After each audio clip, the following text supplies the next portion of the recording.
সুলতান মাহমুদ গজনবী একজন মুসলিম বাদশার কথা আপনারা হয়তো অনেকেই শুনেছেন। ওই সুলতান মাহমুদ গজনবী বলে, জগতের মানুষ, আমি যখন দুনিয়ার জমিনের ভিতরে আমি চলাফেরা করি, আমার বাদশাহী নাই, আমার কোনো মুলুক নাই, আমি সুলতান মাহমুদ একা। আমি আল্লাহ তাআলার কোরআন যাচাই বাছাই কইরা তাহাজ্জুদ নামাজের সন্ধান পাই না। ব্যবসা করেন বরকত হয় না, কামাই রুজি করেন শান্তি পান না, ঘর থেকে রোগ বালা মুসিবত ছাড়ে না, আপনার সন্তান হয় না, আপনি কাজকর্ম করেন কোনো শান্তি পান না। আমি বলবো তাহাজ্জুদের নামাজ পড়বেন, শান্তি পাবেন। সুলতান মাহমুদ গজনবী কয়, আমি তাহাজ্জুদ নামাজ পড়িরা আল্লাহর কাছে শুধু কাঁদছি, আল্লাহ আপনি আমার সম্মান প্রদান করেন। আমার আল্লাহ তাআলা সুলতান মাহমুদ গজনবীর গজনব এলাকার বাদশা বানিয়ে দিছে। আস্তে করে না জোরে কোন সুবহানাল্লাহ। গজনব এলাকার বাদশা হওয়ার পরে দুনিয়ার অনেক মানুষ দেখবেন সম্পদের মালিক হওয়ার পর নিচা জাতের মানুষটি আর ভাল লাগে না। রাস্তা দিয়ে হাঁটে রিক্সার ড্রাইভাররা সালাম দেয় না। রাস্তা দিয়া যখন হাঁটে দেখবেন রাস্তা দিয়া চলার পথে কেন এই কি কয় কৃষকরা চোখে লাগে না। এমন অনেক মানুষ আছে সম্পদের মালিক হওয়ার পর নিচু লোকদেরকে ভালো লাগে না, নিম্নবিত্তদেরকে ভালো লাগে না। সুলতান মাহমুদ গজনবী কয়, না, আমি বাদশা হওয়ার পর এই মানুষদেরকে সম্মান দিয়েছি, তাজিম করেছি। এই জগতের মানুষ সুলতান মাহমুদ গজনবী সম্পদ হওয়ার পর নামাজ ছাড়ে নাই, ইবাদত ছাড়ে নাই, আল্লাহ তাআলার ইবাদত ছাড়ে নাই। উনি বলে, আমি তাহাজ্জুদের নামাজ প্রতি রাতে রাতে পড়তাম। এই পর্দার অন্তরালের মা রোগ বালা মুসিবত কেমনে ছাড়বো? 5 ওয়াক্তই তো পড়ো না, তাহাজ্জুদ পড়বা কোন সময়? যুবক ভাইরা, মুরব্বী বাবারা, শরীর সুস্থ থাকবো কেমনে? 5 ওয়াক্তই তো পড়ো না, তাহাজ্জুদ পড়বা কোন সময়? আল্লাহ তাআলা ফরজিয়ত ইবাদতের পাশাপাশি নফল ইবাদতের কারণে সম্পদ দেয়, রিজিক দেয়, শরীরের অসুস্থতা দূর করে, বিপদ আপদ কাটায় দেয়। তো তুমি তো ফরজ ইবাদতই করো না, নফল ইবাদত করবা কোন সময়? সুলতান মাহমুদ গজনবী কয়, আমি যখনই বিপদে পড়তাম, টেনশনে পড়তাম, আমি আল্লাহর কাছে তাহাজ্জুদের নামাজের পর দোয়া করতাম, আর আমার আল্লাহ তাআলা আমার দোয়া কবুল করে ফেলতো। কিন্তু সুলতান মাহমুদ বলতেছে, এই জগতের মানুষেরা, আমি একদিন রাজপ্রাসাদ থেকে রাত্র গভীর হওয়ার পর তাহাজ্জুদের সময় বের হয়ে গেলাম। তাহাজ্জুদের সময় যখন বের হইলাম, হওয়ার পর আমি তাকায়া দেখলাম আমার এলাকায় 4টা লোক রাস্তা দিয়ে হাঁটে। আমি সুলতান মাহমুদ এতদিন মনে করতাম আমি মনে হয় একা একা তাহাজ্জুদ নামাজ পড়ি, আর কেউ মনে হয় পড়ে না। আমি 4টা লোক দেখা শান্তি পাইলাম। দেখছো, এই 4টা লোক তো তাহাজ্জুদের নামাজ পড়ে, কিন্তু এই 4টা লোক তাহাজ্জুদ নামাজ পড়তে আসে নাই। এরা বলক এলাকা থেকে আসছে সুলতান মাহমুদ গজনবীর ভাই চুরি করব। কি করতে আসছে? চুরি করতে আসছে। সুলতান মাহমুদ গজনবী কয়, আমি 4 জনকে দেখা চিন্তা করলাম, আমি একা একা তাহাজ্জুদ নামাজ পড়ি না। আমি দেখলাম তারা 4 জন তাহাজ্জুদ নামাজ পড়ার জন্য মনে হয় চুরি করতে আসছে। আর ওই 4 জন ওই পার থেকে চিন্তা করে, দেখছো নি আমরা চুরি করতে আসছি, কিন্তু এই ব্যক্তির সাহস কত, একা একা চুরি করতে চলে আসছে। এবার সুলতান মাহমুদ গজনবী ওযু বানাইয়া যখন নামাজটা শেষ, নামাজ পড়ার জন্য উঠবে, ওই 4 জন সুলতান মাহমুদ গজনবীর সামনে। সুলতান মাহমুদ গজনবী জিজ্ঞাসা করে, এ ভাইয়ার আপনারা কেন আসছেন? 4 জন কয়, আপনার যেই কাম আমরা সেই কাম। এবার সুলতান মাহমুদ গজনবী কয়, তোমরা তো আমার এলাকার মানুষ না, অপরিচিত লাগে, আমার যেই কাম তোমরা সেই কাম। তোমরা বলো তোমাদের কাম কি? বলে, আমরা আসছি বলক এলাকা থেকে। তুমি আসছো চুরি করতে, আমরা আসছি বলক থেকে বাদশার বাড়ি চুরি করতে। তুমি কি আমরা সঙ্গে সঙ্গী হইবা? সুলতান মাহমুদ গজনবী কয় কি দেখছো শুনি আমার বাড়িতে চুরি করবে, কিন্তু আমার চিনে না। সুলতান মাহমুদ গজনবী রহমতুল্লাহ আলাইহি ডাক দিয়ে কয়, চুরি যে করতে আসছো, কি ক্ষমতা নিয়ে আসছো 4 জন চুরি করতে? যদি ধরা খাইয়া যাও, কয় তুমি যে একা আসছো, তুমি ধরা খাইতা না, আমরা 4 জন ধরা খামো। 4 জন ডাক দিয়া কয়, তুমি যে চুরি করতে আসছো তোমার ক্ষমতা কি? সুলতান মাহমুদ গজনবী কয়, আমি ডান দিকে তাকাইলে জেল হাজত মাফ হয়ে যায়, আমি বাম দিকে তাকাইলে ফাঁসির আসামি মাফ হয়ে যায়। ওই চারজন কয় আমাদেরও ক্ষমতা আছে, তুমি চাইলে আমাদের সাথে চুরি করতে পারো। বলে কেন গো? বলে কারণ হইল চুরির ধরা খাইলে হয় ফাঁসি দেয়, নয় জেল হাজত দেয়। তুমি ডাইনে তাকাইলে তো জেল হাজত মাপ, বামে তাকাইলে ফাঁসি মাপ। তাইলে আমরা সাথে চুরি করলে যদি আমরা ধরা খাই তাহলে জেল হাজত মাফ হবে, ফাঁসিও মাফ হবে। সুলতান মাহমুদ কয় তোমরা ক্ষমতা জানার আগ পর্যন্ত তোমরা লগে চুরি করা যাইতো না। তোমরা 4 জনের কি ক্ষমতা তোমরা বলো। ওই 4 জন থেকে একজন কয় যখন চুরি করতে রাত্রবেলা যায় কুকুর ঘেউ ঘেউ করে, কুকুরের ভাষা আমি বুঝতে পারি। 2 নাম্বার ব্যক্তিরে জিগায় তোমার ক্ষমতা কি? কয় যত কঠিন তালা হোক না কেন ইশারার সাথে আমি তালা খুলতে পারি। 3 নাম্বার ব্যক্তিরে জিগায় তোমার ক্ষমতা কি? বলে আমার ক্ষমতা হইল ঘরে প্রবেশ করার সাথে সাথে নাকের ঘ্রাণ টান দিলে কোন জায়গায় সোনামণি মুক্তা জহরত আছে আমি বলতে পারি। 4 নাম্বার ব্যক্তিরে জিগায় তোমার ক্ষমতা কি? বলে আমার ক্ষমতা হইল আমি রাত্রবেলা যারে দেখি দিন হইলে তারে চিনি। এ ভাই যেহেতু তুমি চিনো, ঠিক আছে চলো আমরা একসাথে চুরি করতে যাই। এবার বাড়ির দিকে ঢুকে কুকুর ঘেউ ঘেউ করে ডাকে।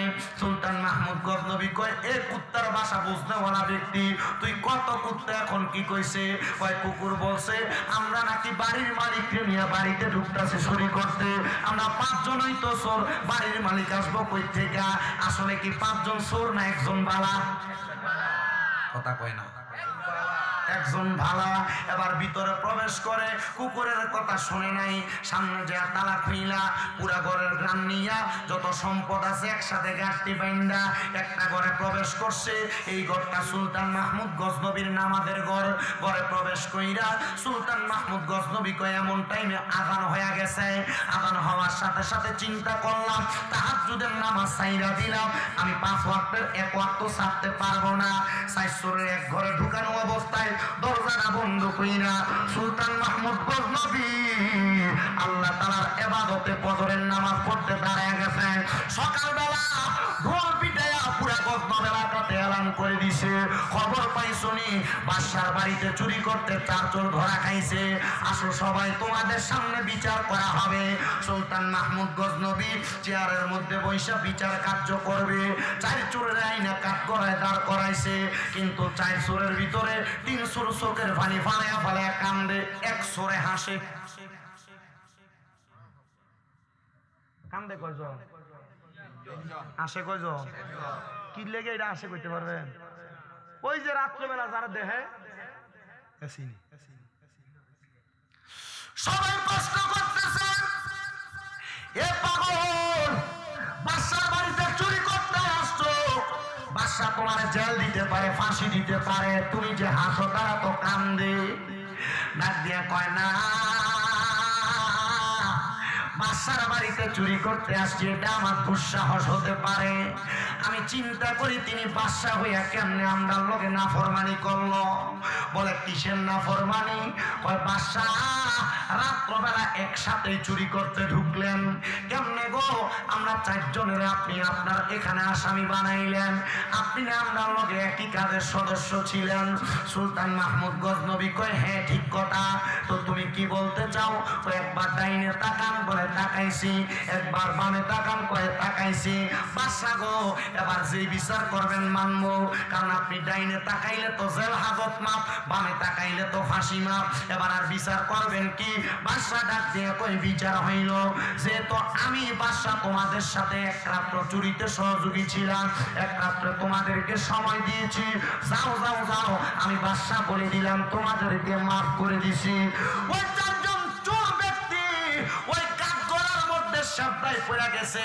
আর আমার আল্লাহ তাআলার কাছে ডাক দিয়ে কয় আল্লাহ একজন দুনিয়ার বাদশা আমাদের সাথে এক রাত্রি কাটানোর কারণে, ওই বাদশার সাথে আমরা এক রাত্রি কাটানোর কারণে বাদশা যদি আমাদের চুরির দায় মাফ করে দেয়, তুমি আল্লাহ তো বাদশারও বাদশা, তুমি আল্লাহর কাছে যদি আমরা রাতের পর রাত্র ইবাদত কইরা কাটাই, তুমি আল্লাহ তো আমরা জীবনের গুনাহ মাফ করতে পারো। আল্লাহ তওবা করো না, এখন থেকে আর চুরি করব না। আরে বাবা তওবা তো সবাই করে, আর গুনাহ করবে না, পাপ করবে না, চুরি করবে না, নামাজ ছাড়বে না, গালমন্দ করবে না, পরের হক খাবে না, পরে আবার ঠিকই করে। এটা তওবা না, এটা তওবা না। তওবা সেইটাকে বলা হয় যেই কাজ করবে না, বলার পর ওই কাজটাকে সে আগুনে পড়লে যেমন ডরায়, এমন ভাবে ভয় পায় ওই কাজটা ত্যাগ করে। এবার বাদশা কয়, তোমরা তো তওবা করেছো, এখন থেকে আর চুরি করবা না, কি কইরা ভাত খাইবা, কোনো কাজ নাই।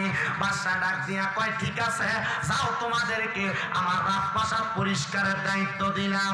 বাদশা কয়, তারা ঠিক সুন্দর কাজ করতেছে, আমি এক সপ্তাহ পর্যন্ত এই চুরের টেনশন মাথায় নিয়ে আমি চলাফেরা করতেছি, কিন্তু আমি ঠিক মতো ইবাদত করি, আমার ইবাদতে মনোযোগ বসে না।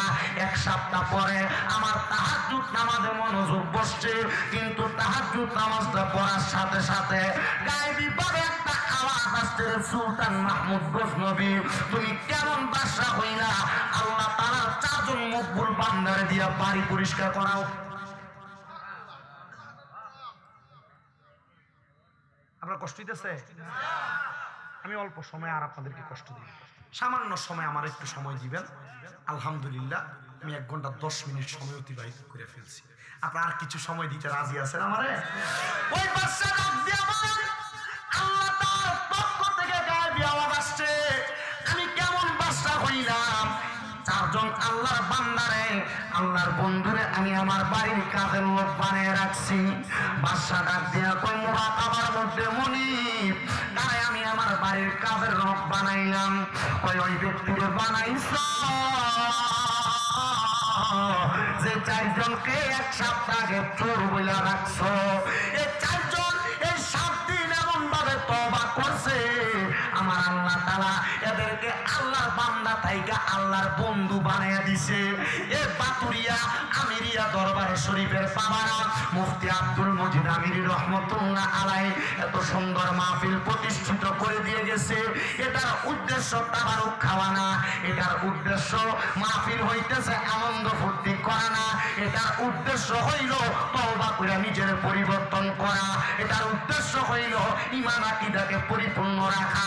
এবার আপনারা বলেন, আমরা সবাই ঈমান আকীদারে পরিপূর্ণ রাখার জন্য, আমরা দুনিয়া এবং আখিরাতকে সুন্দর করার জন্য বেশি বেশি তওবা করার দরকার আছে না নাই? নবী আমার ঘরে ওসমান বিন নূরাইন, তুমি প্রত্যেকদিন যখন ঘুমাইবা 3000 উট কোরবানি করে ঘুমাইবা, সদকা করে ঘুমাইবা। নবী গো 3000 উট কোথায় পাবো? আমার নবী কই, ওসমান মনে রাখবা, ঘুমানোর আগে যদি কেউ আয়াতুল কুরসি আয়াতটা তেলাওয়াত কইরা ঘুমায় 3000 উট কোরবানি করার সওয়াব পায় এবং তার মরার আগে তওবা নসিব হয়ে যায়। মুসলমান ও পর্দার অন্তরালের মা বোনেরা, এই যুবক ভাইরা, সোশ্যাল মিডিয়ার মাধ্যমে শুননেওয়ালারা, জীবন পরিবর্তন করতে চাও, আল্লাহর কাছে তওবা করে ফেলো। মনে রাখবেন, তওবা করতে পারলে আমার আল্লাহ তাআলা আপনার জীবনের গুনাহ মাফ করে আপনার দুনিয়া এবং আখিরাতের সম্পদ দিয়া ধনী বানিয়ে দিবে। যেমন ধনী বানাইছে আমার হুজুর বড় পীর গৌসে পাক আব্দুল কাদের জিলানী একটা চোর মানুষকে সেই চোরে ওলি বানাইছে, এটার কথা আপনারা জানেন। কিন্তু আরেক চোর গৌসে পাক আব্দুল কাদের জিলানীর দরবারে গেছেন চুরি করার জন্য, সন্ধ্যা রাত্রে ঢুকছে, সারা রাত্র চুরি করার কোনো সুযোগ পায় নাই। গৌসে পাক তাহাজ্জুদের ওযু করতে বের হয়েছে, এমন টাইমে গৌসে পাকের সামনে দিয়া চোর বের হয়ে যায়। গৌসে পাক জিজ্ঞাসা করে, এ ভাই কোথায় আসছেন, আবার কোথায় চলে যান? সোরা মানুষ ডাক দিয়া কই, হুজুর ইসলাম মুড়ি দইবার লাগিয়া। কি লেগাইছে? আসলে কি মুড়ি দিতেছে? এসে কি লেগা? চুরি করবার লাগা। ডাক দিয়া কই, হুজুর মুড়ি ধইতে আসছি। হয়তো মুড়ি ধও না কেন, যাও গা কেন? হুজুর গো চলে যাচ্ছি এই কারণে, আজকে দেখা গেলাম আরেকদিন আসবো। কই না রে বাবা না, মানুষের হায়াত বেশিক্ষণ থাকে না, তাড়াতাড়ি মুড়ি ধইয়া চইলা যা, এরপরে থাকবা। তারা বায়াত গ্রহণ করেন নাই, হক্কানি একটা পীর ধরে বায়াত গ্রহণ করবেন। বলে হুজুর হক্কানি চিন্তান কেমনে? এখনকার যুগে তো বহুত ফিসাবরা মুড়িদের সামনে সিগারেটও খায়, পিঠা আছে না বাবা? এখনকার যুগে বহুত ফিসাবরা তো বিট্টিন লইয়া বইও খায় সামনে। কি কোরআন হাদিসের কোন জায়গায় দেখাইতে পারবো কোন ফিসাবে বেরিয়ে লগলে বইয়ে থাকুন এটা জায়েজ আছে আল্লাহর কসম এদের কারণে সুন্নিয়তের বদনাম হবে কথা কন্যা খেলে এ মুসলমান এই নবীর উম্মতের দলেরা ইবনে মাজাহ শরীফ 303 নাম্বার পৃষ্ঠার হাদিস আল্লাহর নবী কয় আলা উখবিরুকা আমুলুকিল জান্নাহ অথবা আলা উনাবিউকুম বিখিয়ারিকুম আমি কি তোমাদেরকে উত্তম ব্যক্তি সম্পর্কে খবর দিব না নবী গো উত্তম ব্যক্তি কোনটা আমার নবী কয় ইজা রুউ যুকিরাল্লাহু আযজা ওয়া জাল্লা পীরের দিকে তাকাইলে আল্লাহর কথা মনে হইব বলে হুজুর আল্লাহর তো কোনোদিন দেখছি না আল্লাহর কথা কেমনে মনে হইব মনে রাখবা পীরের ঈমানের পাওয়ার আমলের পাওয়ার এই দুইটা জিনিসের পাওয়ারে তোমার আল্লাহর কথা মনে করায়া দিব এটাই হক্কানি পীর এটারে দেখলে তোমার আমল আখলাক ঈমানের প্রতি দৃঢ়তা বাড়বে এবার আপনারা বলে এমন হক্কানি পীর যাচাই বাছাই করার দরকার আছে না নাই হক্কানি পীর গোসে পাক আব্দুল কাদের জিলানী ডাক দিয়ে কয় বাবা মুরিদ হও হুজুর মুরিদ হইতাম ওযু নাই তো চিন্তা করছে ওযুর মাসালার ওযুর ফাঁকটা দিয়ে একটু ভাগবো হুজুর কই নে আমার পানিটা দিয়ে ওযু কর আমার ওযু করা শেষ হুজুর গোসে পাকের ওযুর পানিটা পর্যন্ত তারে দিয়া ওযু করাইছে পরে ঘরে ঢুকে কয় তোর শরীরের কাপড়গুলো সুন্দর দেখা যায় না নে রে আমার গায়ের একটা পাঞ্জাবি তোরে পরাইয়া দিলাম ওরে বাজারে রো সাদা মার্কি আমার অঙ্গে না লাগায়ো মুর্শিদ তোমার গায়ে কোরআন চাদর দিয়া আমার জানাজা পড়াই দিও যাইতে আমায় সঙ্গে নিও বলে আর কোন দল চাই না মুর্শিদ যাইতে আমায় সঙ্গে নিও এ মুসলমান এই নবীর উম্মতের দলেরা আশিক রাসূল ভাই বাবারা একটু অন্তরের কানটা লাগে শুনবা গাউসে পাক কয় মাথায় তো কিছু নাই গাউসে পাকের একটা পাগড়ি একটা টুপ একটা মাথার টুপি পরাইয়া দিছে কয় বাবা হাতটা বাড়া পাগলা হাত বাড়াইছে কয় মুরিদরা হইয়া কোন রকম ভাগি কয় এবার আমার সাথে কোনদিন নামাজ ছাড়তি না গাউসে পাকের লগে কয় নামাজ ছাড়তাম না আমার সাথে কোনদিন তুই মিশা কথা কইতি না হুজুর মিশা কথা কইতাম না মুরিদ হওয়ার মানে হইল আবদ্ধ হওয়া মুরিদ হওয়ার মানে হইল মিশে যাওয়া মুরিদ হওয়ার মানে হইল প্রতিজ্ঞা করা মুরিদ হওয়ার মানে হইল ওয়াদাবদ্ধ হওয়া আমরা মনে করি মুরিদ হয়ে গেছি গা বাচ্চা গেছি গেছি না মুরিদ হওয়ার পর পীর যে সবক দিছে ওই সবক মাইনা চলতে পারলে বাঁচবা আন্নতে তোমার ফিরে তোমার চেহারার দিকেও ফিরে চাইতো না এইটা মনে রাখবা সবক না মানলে তুমি মুরিদ এটা নামের কামের না দরবারে সবক আছে প্রত্যেক দরবারে সবক আছে যে কোনো পীর থাক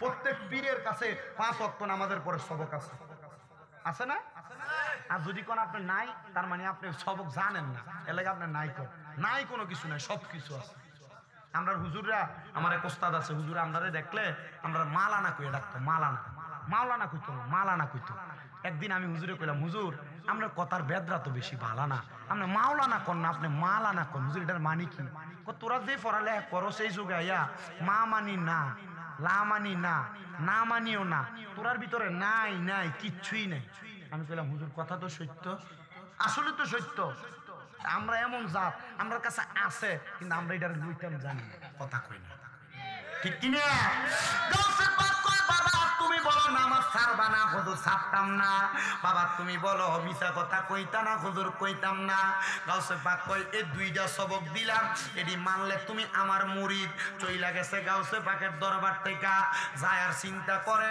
রাত্র তো শেষের পথে এখনো তো কিছুই চুরি করতে পারলাম না সামনে পড়ছে ইরাকের বাদশার বাড়ি এবার বাদশার বাড়িতে ঢুকতেছে চুরি করবার লাগা বাদশার বাড়ি দারোয়ান দাঁড়ানো চোখে ঘুম বাপ বাড়ির ভিতরে প্রবেশ করছে দারোয়ান জিগায় কে আপনি কই যান কয় বাদশার বাড়িতে চুরি করবার লাগা দারোয়ান কয় এত লম্বা পাঞ্জাবি ভরালো মাথায় ডুবি লাগাই না মনে হয় বাদশার কোনো ভাইয়ের বন্ধু হইব যাইতেছে আমার লগে তিস্কারি করতেছে মনে হয় মস্কারা করতেছে ডাক দিয়ে কই যান কই বলে যাচ্ছি চুরি করার জন্য বলে না ঠিক আছে যান আপনি, দারোয়ান দাঁড়ানো।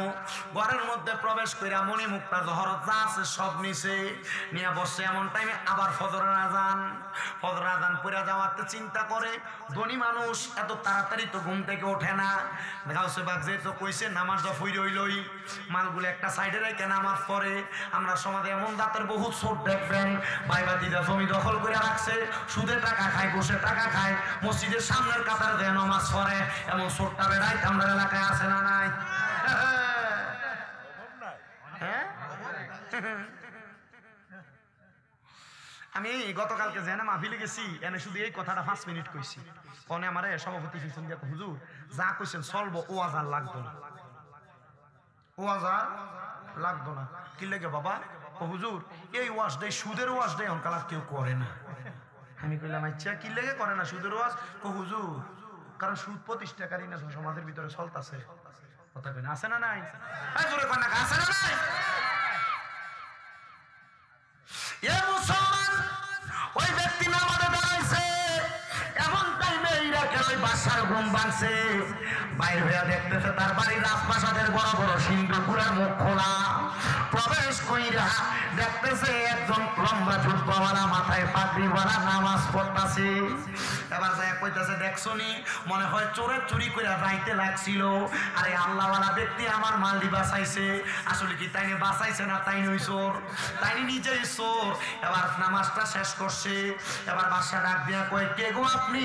আর কোনোদিন তো আপনার দেখি নাই, আপনি আমার মাল সম্পদ সব বাঁচাইছেন, বস্তাটা সামনেই পড়ে আছে। উনি ডাক দিয়া কয় বাদশা গাউসে পাকের কাছে ওয়াদা করা মিছা কথা কইতাম না। এ বাদশা আমি চোর থেকে মাল বাঁচাই না, আমি নিজেই চোর। বাদশা ডাক দিয়া কয় আমি এতদিন মুড়ি দইবার লাগিয়া মুক্ত হয়ে পাই না, দেখছনি কেমন জাতের ব্যক্তি, চোরের কাছ থেকে মাল উদ্ধার করছে তো করছে, চোরে বাঁচাইবার লাগে চোরের ভাই নিজের কান্দে লইছে। হুজুর আল্লাহর কসম আমনের মতো বিশ্বাস আর দুনিয়াতে নাই, আমনে বড় বিশ্বাস। আপনি আজকে আমার মুড়ি করে যাইবেন, আমরা সেটা আপনার কদম ছাড়তাম না। আসলে কি এবার হিসাব সর্দি গাউসে পাকের নজর পড়ছে। আরে গাউসে পাকের এমন নীলা চোরকে ধরে কুতুব বানায়, গাউসে পাকের এমন খেলা চোরকে ধরে কুতুব বানায়। আইরে মাইয়া মানুষ ফোয়া বানায় বারে দাদের মাজার, আইরে মাইয়া মানুষ ফোয়া বানায় বারে দাদের মাজার। আমার গাউসে পাকের নাম জপিলে আল্লাহ পাওয়া যায়, আমার গাউসে পাকের নাম জপিলে যাই। ও মনে কাঁদিস নাই আর গাছ নাই, কাঁদিস নাই আর বাস্ত নাই, গাউসে পাকের নাম জপিলে আল্লাহ পাওয়া যায়, আমার গাউসে পাকের নাম জপিলে। আমার গাউসে পাকের কেরামতি বুঝা বড় অসীমতি। গাউসে পাক আমরা এদিকে চলেনি, আপনার এলাকার আমার গাউসে পাকের কেরামতি বুঝা বড় অসীমতি। গাউসে পাকের কেরামতি বুঝা বড় অসীমতি। চোরকে ধরে কুতুব বানাই, চোরকে ধরে কুতুব বানাই বাগদাদের মাজার। আমার গাউসে পাকের নাম জপিলে আল্লাহ পাওয়া যায়, আমার গাউসে পাকের। ও মনে কাঁদিসি নাই আরে গাছ তলায়, কাঁদিসি নাই আরে বাস তলায়, গাউসে পাকের নাম জপিলে যাই। বলেন গাউসে পাকের বাজানো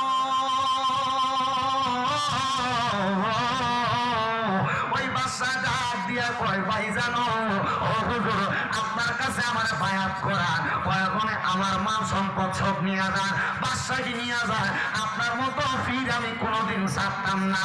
সুন্দর করে কয় আজকে যদি মুরিদ না করায় তাইলে তো আমার এখান থেকে ছাড়তো না, চোর বইলেই মাইরা ছাড়বো। ঠিক আছে অজু করে আয়ো। অজু করে আসছে, মুরিদ করার সিস্টেমটা তো জানে, কারণ ওই আইছে একটু আগে। হাতটা বাড়াও, নেত্রা বাড়াইছে। বাবা কও, বলে কি? বলে নামাজ ছাড়তা না? ছাড়তাম না। বাবা মিছা কথা কইতা না? হুজুর কইতাম না। তা মুড়ি দিয়ে গেছে। হুজুর এখন দি দেখে আপনি আরো বড় ফির ফির না হুজুর আপনি কুতুব। কয় কি লেগা? কয় হুজুর যে দুইটা বিষয়ের কথা কইছেন, বর্তমান সমাজে তো মানুষ নামাজ পড়তেই চায় না, মিছা কথা বেশি কয়, এই দুইটা বিষয় আপনি আমারে মুরিদ করাইছেন। হুজুর আপনার মতো ফির হইতে পারে না। কি জাতের ভিড় রে? হুজুর চলে যাইতেছে, চিন্তা করতেছে মাল নেওয়ার দরকার নাই, ফিরাতে গেছে বাচ্চি এটাই শুক্রিয়া, বাচ্চার বাড়ির ধরা খাইছি। বের হইয়া যাইতেছে, বাচ্চা ডাক দিয়ে হুজুর হুজুর সুরে যদি আমার সব নিয়ে যাইতো, এগুলা তো এমনি চলে যাইতো হুজুর, এগুলা আপনি হাদিয়া স্বরূপ নিয়ে যান। ওরে ঘরের মাংস নিয়ে গেল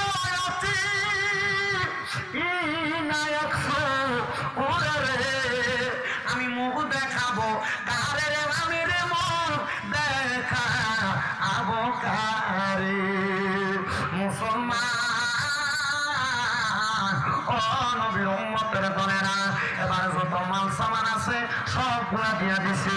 লোকটা কই আমি কান্দে নিয়া বাড়ির দিকে যাই নাই, আমি চলে গেছি গৌসে পাকের দরবারে।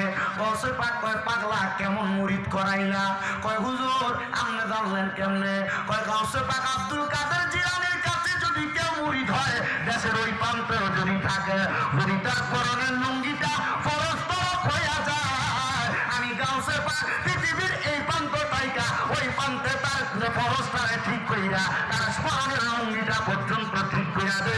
আমি গৌসে পাকে এই ক্ষমতা দিয়েছেন স্বয়ং আমার আল্লাহ। আর ভগবান খুলে বলেন না সুবহানাল্লাহ। এ মুসলমান, গৌসে পাক আব্দুল কাদের কেমন কাটলো সময়? হুজুর একবার চুরি করতে আইসা হইলাম মুরিদ, আরেক জায়গায় চুরি করতে হইতে যায় করলাম মুরিদ। হুজুর বুঝলাম না তো খেলাটা, এটা কেমন খেললেন? হুজুর গৌসে পাক পাগলা শোনো, তুমি তো চুরি এমনি করতে আসো নাই, অভাবে পুরা চুরি করতে আসছো। মনে রাখবারে কোন এলাকার কোন মানুষ যদি চুরি করে, ওই এলাকার বাদশা যদি তার অভাবের কারণে যদি কেউ চুরি করে, ওই এলাকার বাদশা নেতা যদি খবর না রাখে, আল্লাহর কোরআন এবং রাসূলের হাদিস বলে বাদশার হাত কেটে দাও। কোন মানুষ যদি পেটের ক্ষুধার জ্বালায় চুরি করে, কোরআন হাদিসের সমাধান কি? ওই এলাকার যিনি প্রতিনিধি তার হাতটা কেটে দাও। কেন? বলে এই এলাকার প্রতিনিধি তার এলাকার মানুষের খবর নিছে না। আমরা সমাজের যে একটা অবস্থা, মাশাআল্লাহ ভোটটার সময় না নেতা কথা কয় না, নেতারা তো এই সময় এরপর খবর লয় না। আত্রা কোরআন সুন্নাহ মোতাবেক দুনিয়া যদি না কাটে, কবরে সামরাডি টাইনা টাইনা ছিল হয়তো না কবরে গেলে। আল্লাহ বুঝার তৌফিক দান করুন, কয় আমিন। কয় জানে পাগলা, যা তো সম্পদ নিয়ে বাড়িতে যা। গৌসে পাক ডাক দিয়ে কয় যা বাড়িতে যা। হুজুর বাড়িতে যদি যায় আমার বউ তো কইব চুরির মাল এগুলা। আমার বউ আমারে কইছে চুরির মাল যেন কোনোদিন না খাওয়াই। হুজুর আমার স্ত্রী কইছে পারলে সামান্য চাউল নিয়ে যাইতে, এগুলা হালাল পথের হইলে আমার বউ খাইব, হারাম পথের হইলে আমার স্ত্রী খাইতো না। এখনকার বেরিয়া হারাম হারাম চিন্তা করে না, স্বামী সুদের টাকা আনছে না ঘুষের টাকা আনছে, ফলের হক মাই আনছে না কোন টাকা আনছে, বেরিয়ে চিন্তা করে না। মনে রাখবা গো মা, তোমার স্বামী তোমারে হালাল কামাই খাওয়ায় না হারাম কামাই খাওয়া। এই কথা চিন্তা যদি তুমি না করো, এই হারাম খাওয়ার কারণে কবরে তুমিও জাহান্নামের আগুনে জ্বলবা। এ বাবা, হারাম টাকা দিয়ে সন্তান মানুষ করবা, সন্তান তুমি বাপরে হাসরের ময়দানে চিনবে না। হারাম টাকা দিয়া স্ত্রীর দামি দামি কাপড় কিনা দিবা, স্ত্রী তোমার স্বামী কইলা পরিচয় দিবে না। বলে হুজুর সুন্দর জামা কাপড় কিনা না দিলে তো ঘাড়ের উপরে মুখ অন্যদিকে ফিরে উঠতে থাকেগা। কথা কয় না কা? বালা জামা কাপড় না কিনা দিলে কিছু চাইছে যদি পরের মাসে না অন্যদিকে ফিরে শুয়ে থাকে, অন্যদিন জামাইবো এক লগে ঘুমাইতো মাঝখান দিয়ে কোল বালিশ দিয়া দেয়, এমন বেরিয়ে আছে না নাই বাংলাদেশে? এ মহিলারা মনে রাখবা গো মা, স্বামীকে এমন ভাবে অবাধ্য কইরা অমান্য কইরা কোনোদিন জান্নাতে যাইতে পারবা না। হুজুর গো এমন মহিলার তো অভাব নাই। মনে রাখবা মহিলারা জান্নাতে যাওয়া বড় সহজ। সাইর কাম করলে, নামাজ পড়লে, পর্দা করলে, লজ্জাস্থানের হেফাজত করলে, স্বামীর আদেশ মানলে একটা মহিলা এমনি জান্নাতে যাইব। কিন্তু বেরিয়ে নামাজের প্রতি অলসতা বেশি, পর্দার প্রতি অলসতা বেশি, লজ্জাস্থানের হেফাজত করে না। জামাই যদি প্রবাসে থাকে পরকীয়ায় লিপ্ত হয়ে যায়, অন্যান্য পুরুষদের সাথে কথাবার্তা সম্পর্কে লিপ্ত হয়ে যায়। আর 4 নাম্বারটা বড় মারাত্মক। এই 4 নাম্বারটা হইল মহিলারা স্বামীর আদেশ মানতে চায় না, অবাধ্যা করে, স্বামীর কথা শুনতে চায় না। স্বামীকে বাড়ি থেকে বাইর হইস না, বেরিয়ে যায় শিবপুর বাজার ঘুরে রাখি নামে জামাইরে ঘুমিয়ে রাখতে। মনে রাখবা মা বোনেরা, এই পাতুরিয়া এলাকার মহিলারা স্বামীর আদেশ ছাড়া কোন মহিলা বাবার বাড়িতে যাওয়া নিষেধ। আর তুমি পুরা ব্রাহ্মণবাড়িয়া বাজার ঘুরে চলে আসো না রে মা। মনে রাখবা জান্নাতে যদি যাইতে হয় স্বামীর আদেশ মানতে হবে, না মানলে জাহান্নামে যাইবা। আমার নবী ডাক দিয়া কয় দুনিয়ার জমিনের মধ্যে মধ্য থেকে আমি নবী মেরাজে যাওয়ার পর আমি দেখছি এক জাতের মহিলা তাদের জিহ্বা আগুনের কেচি দিয়া কাটতেছে। নবী তারা তারা বলে ওই মহিলারা তাদের জবান দিয়া তাদের স্বামী এবং সন্তানদের গজব দিছে। আছে না এই জাতের মহিলা? কোনো কিছু সন্তান করতে দিলে তোর উপর খোদার গজব পড়ুক, এমন কথা বলে আছে না? আল্লাহর কসম মহিলারা এটার কারণে আল্লাহর কাছে জবাবদিহিতা করা লাগবে। নবীকে আরেক জাতের মহিলা দেখছি যাদের মাথার চুলের মধ্যে ধইরা আগুনের মধ্যে একবারে শেক দেওয়া হইতেছে। নবী তারা কারা? বলে এমন জাতের মহিলা যাদেরকে দেখবা মাথার চুল বাঁধছে, এদের মাথার খোফাটা ওটের কুজের মতো গরির সুডির মতো দেখা যায়। দেখবেন আপনার মাইয়া, আপনার বউ, আপনার জি, আপনার ফুতের বউ, আপনার বইনে এভাবে চুল বাঁধে, মাথা কপাল এক জায়গায়, মাথার চুলের খোফা একবার উঁচা, এটার কারণে জাহান্নামের আগুনে জ্বলবে। নবী কয় শুধু তাই না, আমি আরেক জাতের মহিলা দেখছি যাদের স্তনগুলার মধ্যে লোহার গরম রড লাগায় দিয়া লটকায় শেক দেওয়া হইতেছে। নবী তারা কারা? বলে তারা হইল ওই মহিলা যেই মহিলারা কাপড় পইরাও উলঙ্গ ছিল। আপনার মাইয়া, আপনার বউ, আপনার বইনে, আপনার মায়ে কাপড় পরে দেখবেন অবাক করা কাপড়, যে কাপড়ের উপর দিয়া তার বডি স্ট্রাকচার যাচাই করা যায়, সব ধরা যায় না। গো মা, এমন জামা কাপড় পইরো না যে কাপড় পরলে তোমার পেটের অংশ দেখা যায়, এমন বোরকা পইরো না যে বোরকা টাইট ফিটিং তোমার শরীরের অঙ্গভঙ্গি দেখা যায়। এটার কারণে জাহান্নামে যাইবা, আল্লাহ তাআলার আযাবের শিকার হইবা। মুসলমান ইমানদারের দলেরা, নবীর উম্মতের দলেরা, এবার হযরতে গৌসে পাক আব্দুল কাদের জিলানী কয় বাবা দাস না, কয় হুজুর না, বউ মনে করবো এগুলা নাকি আমার চুরির সম্পদ। কয় কি করবি? কয় হুজুর আমার সম্পদের দরকার নাই, আপনার মতো ফির পাইছি, দুনিয়ার সম্পদ দিয়া কি করতাম, আমি আখিরাতের সম্পদ অর্জনের রাস্তা পেয়ে গেছি। বলে কি করবা? কয় দান কইরা দিলাম। সব দান করে দিছে, এলাকার মানুষ সব পেয়ে গেছে। এর কিছুদিন পরে ওই ব্যক্তি ইন্তেকাল করছে। ওই ব্যক্তির স্ত্রী খবর পাইছে, ইন্তেকালের আগে গৌসে পাকের কাছে মুরিদ হইছে। স্ত্রী আইসা গৌসে পাক রেজি গায়, হুজুর আপনি বলেন না আমার স্বামী তো চুরি করত, আপনার কাছে মুরিদ হওয়ার পর কেমন চলছে আমি জানি না, আমার স্বামী মরার পর কবরে কেমন আছে? হুজুর গৌসে পাক কয় স্বামী কবরে কেমন আছে আমারে জিগাও, বাড়িতে যাও তাহাজ্জুদ পড়ো, মুরাকাবা কইরা আমার আল্লাহর কাছে কান্দো, আমার আল্লাহ তাআলা তোমার স্বামীর কবরের অবস্থা বলে দিবে। মহিলা কয় বাড়িতে গেলাম, তাহাজ্জুদ নামাজ পড়লাম, আল্লাহর কাছে কান্দলাম, আমার আল্লাহ তাআলা আমার দেখাইছে আমার স্বামী জান্নাতের মধ্যে সুন্দর পোশাক পইরা সুন্দরভাবে ঘোরাফেরা করতেছে। মহিলা কয় পরের দিন গৌসে পাকের দরবারে গেলাম, ডাক দিয়ে বললাম হুজুর আব্দুল কাদের জিলানী আপনার কাছে জানতে চাই, আপনি বলেন না আমার স্বামী তো কবরে ভালো আছে, আমার মা বাবা অনেক আগে ইন্তেকাল করেছে, আমার আম্মা আব্বা কবরে কেমন আছে একবার আপনি বলবেন নি? কয় বাড়িতে যাও তাহাজ্জুদ পড়ো, আল্লাহর কাছে কান্না করো। ওলিরা তাহাজ্জুদ পড়তে কয়, মুরিদরা পড়ে না, তাহলে ওলির দোষ নাই, দোষ মুরিদদের। কথা কন না কা? মুরিদ ফিরের আদেশ মাইনা চলে না, দরবারে টুপি লাগে রাস্তা দিয়ে আডে, মানুষে কই দেখ অমুক দরবারে মুরিদ জাগা, এটা বন্ড। আসলে দরবার বন্ড না, মুরিদে বন্ডামি করলে এটা মুরিদের দোষ, দরবারের দোষ নাই। ও আব্বুজিরা, ও নবীর উম্মতের দলেরা, গৌসে পাক কয় তাহাজ্জুদের নামাজটা পড়ো। মহিলা কয় তাহাজ্জুদ নামাজ পড়লাম, আমি দেখলাম আমার আম্মা এবং আমার আব্বা জানের নাভি থেকে পায়ের তালু পর্যন্ত আগুন ধাউ ধাউ করে জ্বলে, নাভি থেকে মাথার তালু পর্যন্ত সুন্দর দেখা যায়।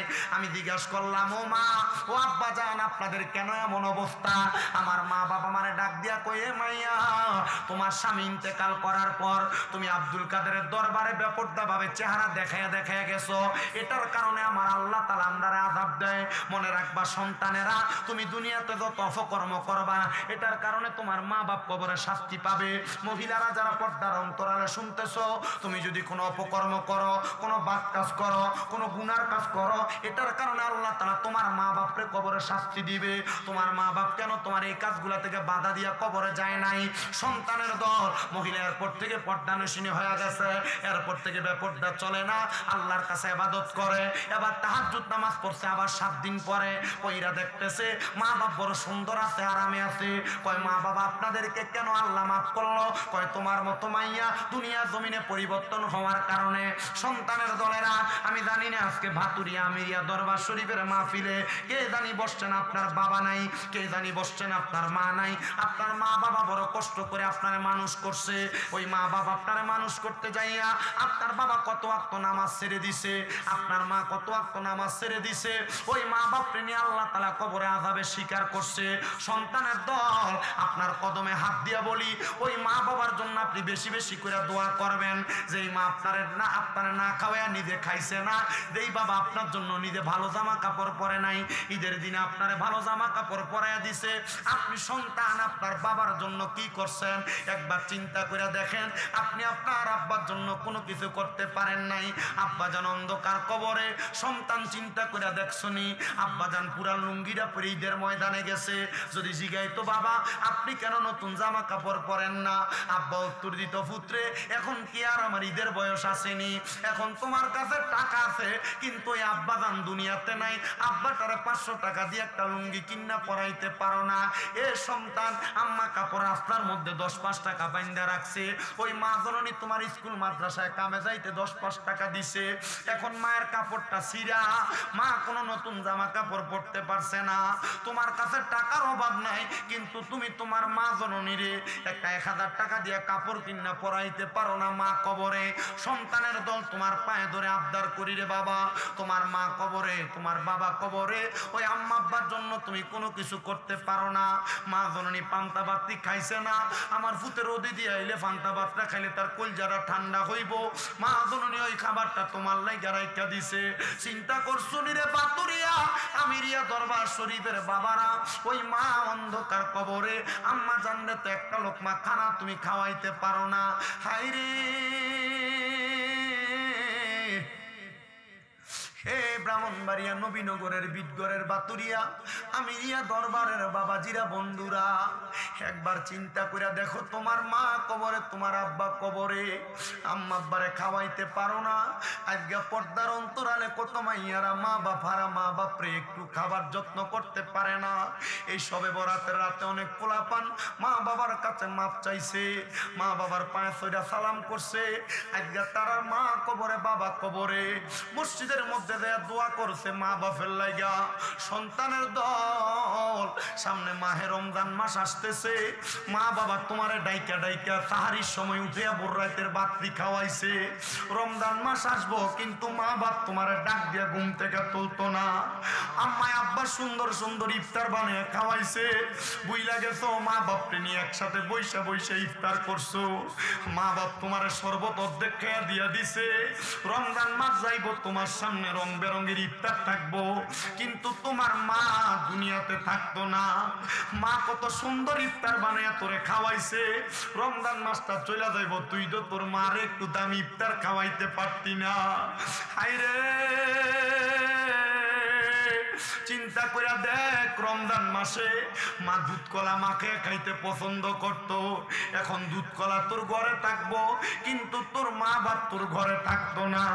রমজান মাসটা আসলে ঈদ যখন আসবো তুমি তোমার নিজের জন্য জামা কাপড় কিনবা, সন্তানের জন্য কিনবা কিন্তু মা বাপের লাগে তো কিনতে পারতা না। মা বাপ কবরে শুয়ে রইছে, সন্তান ওই মা বাপ কবরে, কিন্তু অনেক জাতের সন্তান আছে তারা তাদের মা বাপরে বাদ দেয় না।